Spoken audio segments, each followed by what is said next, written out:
Hello and welcome to Darent Valley Enthusiast and a new series of Along the Railway Line. This time I'm on Darent Valley Line and today I'm at Eynsford. Let's go to John with the railway map to see exactly where we are. The Darent Valley Line runs from Swanley to Sevenoaks, and as I have said, today I'm at Eynsford. The station is south of Swanley and is the gateway to many beautiful visitor attractions. These include Lullingstone Castle and Lullingstone Roman Villa, and also Eagle Heights Wildlife Foundation. Also a short walk away is the fantastic Lullingstone Viaduct. This photograph is by David Rogers and I will link to it in the description below. Originally built by the Sevenoaks Railway, Eynsford was opened in 1862, and although a single track at this point, two platforms were in use as there was a passing loop at the station. However, it wasn't long, 1 year in fact, until double track was in full use, and a full double tracking of the line would be completed 10 years later. The size of the station building is impressive, as the station only served the then small hamlet of Eynsford. Positioned on the Sevenoaks bound side, it is 2 stories high with elaborate arched window frames and tall chimneys.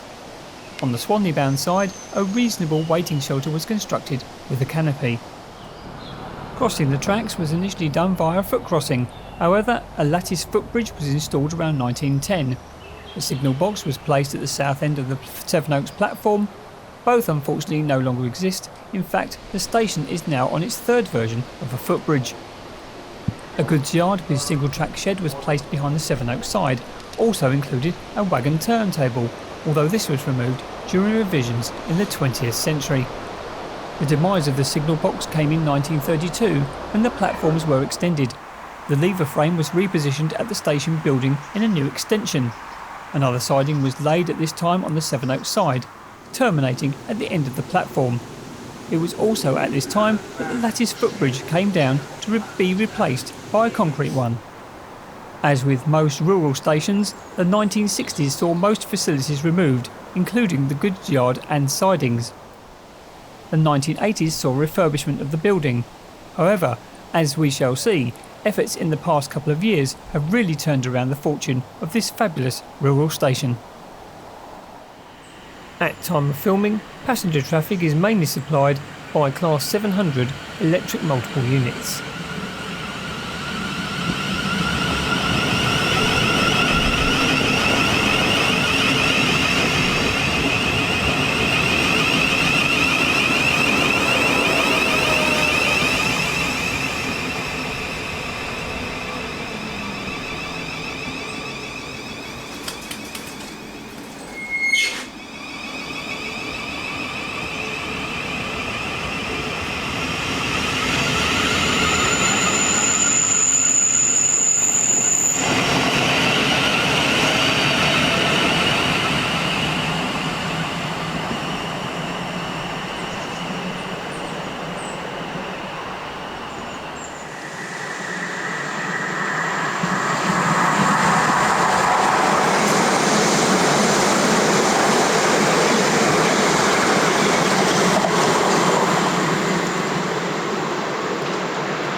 The exterior of the building at Eynsford is absolutely fantastic. It looks very traditional and is very well looked after.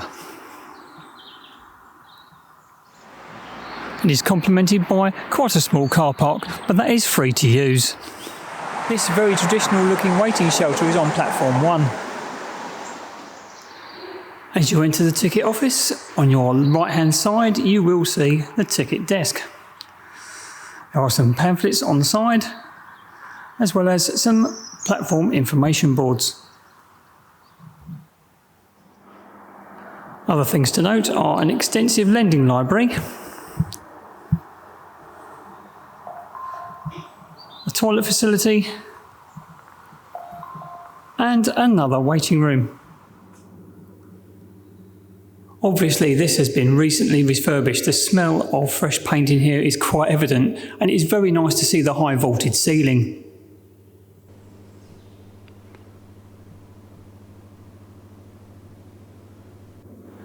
There is some seating and what looks like an original fireplace.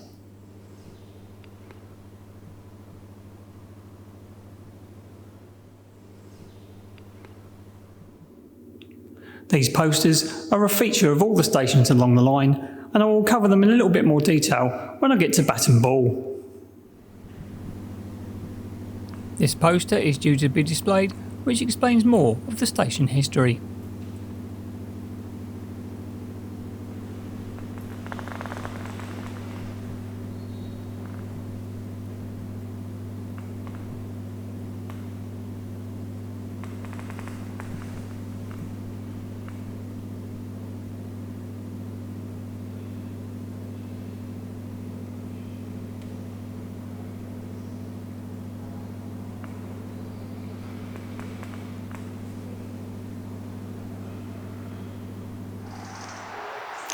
Off of the car park you'll also find an entrance to platform 2, and this also includes a platform information board.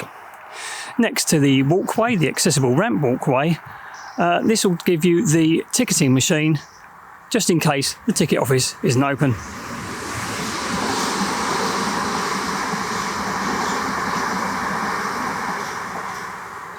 Looking down on platform 2 you can see the lovely curve away from the station, which certainly aids videography and photography. The actual exterior of the station is very well looked after. You'll come around, you'll see an assistance point, as well as some lovely sash windows and some posters detailing train times and changes to train times. There is also the obligatory onward travel information board and a dot matrix display. Moving on down further you'll see a bike rack, and in contrast to the shelter on platform 1 there is a very modern bus type shelter on this platform. Having said that, it's very well looked after, and you'll find planters which have been put here by the Darent Valley Community Rail Partnership. And there are the stairs which will take you over to platform 1. And here's another look at that fantastic new shelter. The statistics for Eynsford are that it opened in 1862. It currently at time of filming has 2 trains per hour in both directions off-peak, with additional services during peak times, and the entry and exit figures for 2019-2020 were 179,050. Eynsford Station is a fantastic rural station. It is being lovingly restored by the Darent Valley Community Rail Partnership, and I'm assured that it is almost near completion. The fantastic waiting shelter which has been put onto platform 1 is an authentic recreation of the original. For the enthusiast, the curves to and from the station lend itself to fantastic photography, and there is a variation in some of the traffic. I can highly recommend a visit down here.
If you enjoyed this video, then please like, comment and subscribe.